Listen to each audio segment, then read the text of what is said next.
Hello everybody, welcome back to Keerthika's kitchen.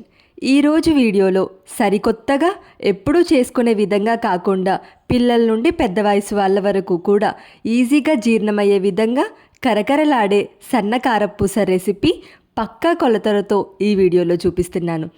ఈ tips ఇంకా ఈ మెజర్మెంట్స్తో గనక మీరు ట్రై చేస్తే పర్ఫెక్ట్గా వస్తాయి ఈ సన్న కారపూస రెసిపీ. ఇక ఈ రెసిపీ చూసేయండి.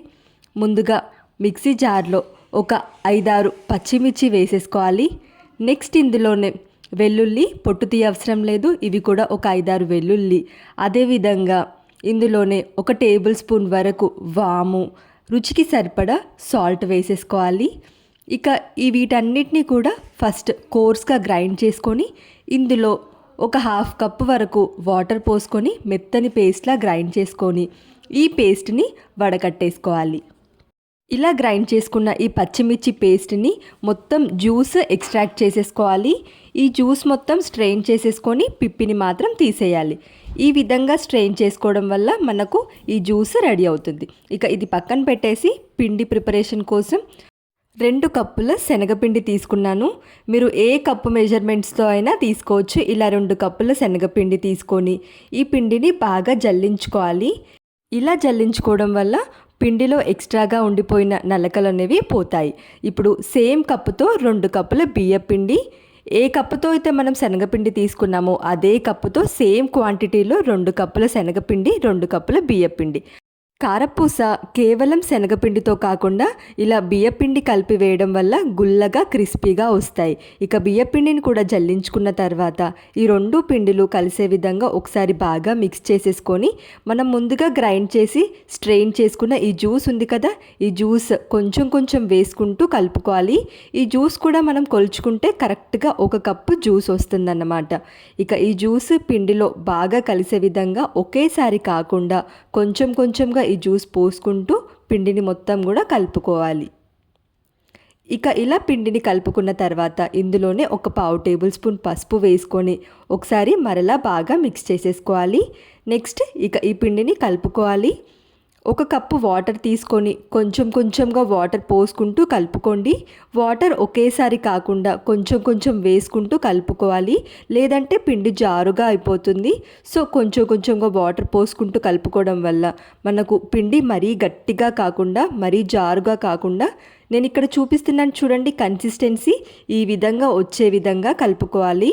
మరీ గట్టిగా కాకుండా పిండి కలపడానికి 1 కప్పు పచ్చిమిర్చి జ్యూస్, అదేవిధంగా 1 కప్పు వాటర్లో ఈ 1/2 కప్పు వాటర్ మిగిలాయి.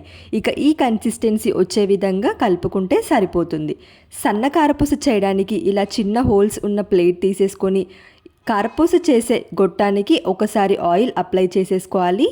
ఇందులో సరిపడా పిండిని పెట్టుకోవాలి.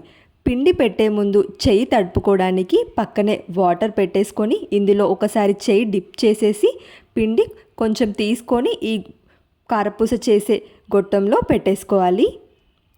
పిండి కలిపేటప్పుడే కారపూస ఫ్రై చేసుకోవడం కోసం ఆయిల్ పెట్టుకొని కొంచెం పిండి వేసి ఆయిల్ వేడైందా లేదా అని చెక్ చేసుకున్న తర్వాత కారపూస ఒత్తేటప్పుడు ఫ్లేమ్ లో ఫ్లేమ్లో పెట్టుకొని వత్తడం అయిపోగానే ఫ్లేమ్ హై ఫ్లేమ్లోకి పెట్టుకొని ఈ నురగ మొత్తం పోయేంత వరకు కూడా హై ఫ్లేమ్లో పెట్టుకొని ఫ్రై చేసుకోవాలి. ఇలా నురగ మొత్తం పోయిన తర్వాత ఇప్పుడు ఫ్లిప్ చేసుకోవాలి. ఈ నురగ ఉన్నంత వరకు కూడా ఫ్లిప్ అస్సలు చేయకుండా కదిలించకుండా కారపూసని ఫ్రై చేసుకోవాలి.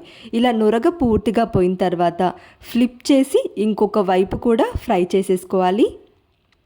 ఇలా ఈ కారపూస ఫ్రై చేసేటప్పుడు ఫ్లేమ్ని అడ్జస్ట్ చేసుకొని ఫ్రై చేసుకోవడం వల్ల మనకు క్రిస్పీగా వస్తాయి. కారపూస ఒత్తేటప్పుడు మాత్రం లో ఫ్లేమ్లో, వత్తిన వెంటనే హై ఫ్లేమ్లో పెట్టుకొని నురగ వచ్చేంత వరకు ఫ్రై చేసుకొని మరలా ఫ్లిప్ చేసి ఇంకొక సైడ్ ఇంకొక 2 నిమిషాలు ఫ్రై చేసుకుంటే మనకు క్రిస్పీగా అన్ని వైపులు కూడా ఈవెన్గా ఫ్రై అయిపోతుంది ఈ సన్న కారపూస. ఇప్పుడు ఒకసారి ప్రెస్ చేసుకొని కారపూస ఫ్రై చేసుకున్న తర్వాత చిన్న చిన్న పలుకులు ఆయిల్లో ఏమైనా మిగిలిపోతాయి కదా, అవి తీసేసి మరలా సేమ్ ప్రాసెస్లో లో ఫ్లేమ్లో పెట్టుకొని ఇలా కారపూస ఒత్తుకున్న తర్వాత హై ఫ్లేమ్లో పెట్టుకొని కారపూస పూర్తిగా ఫ్రై చేసుకోవాలి.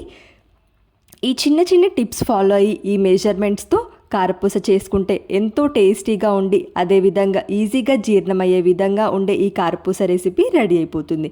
ఇలా మిగతా పిండితో కూడా మొత్తం కారపూస ఒత్తుకున్న తర్వాత ఒక గుప్పెడు కరివేపాకుని ఆయిల్లో ఫ్రై చేసేసుకొని ఇక ఈ కారపూస పైన వేసుకొని సర్వ్ చేసుకుంటే చాలా టేస్టీగా ఉంటుంది ఈ కారపూస.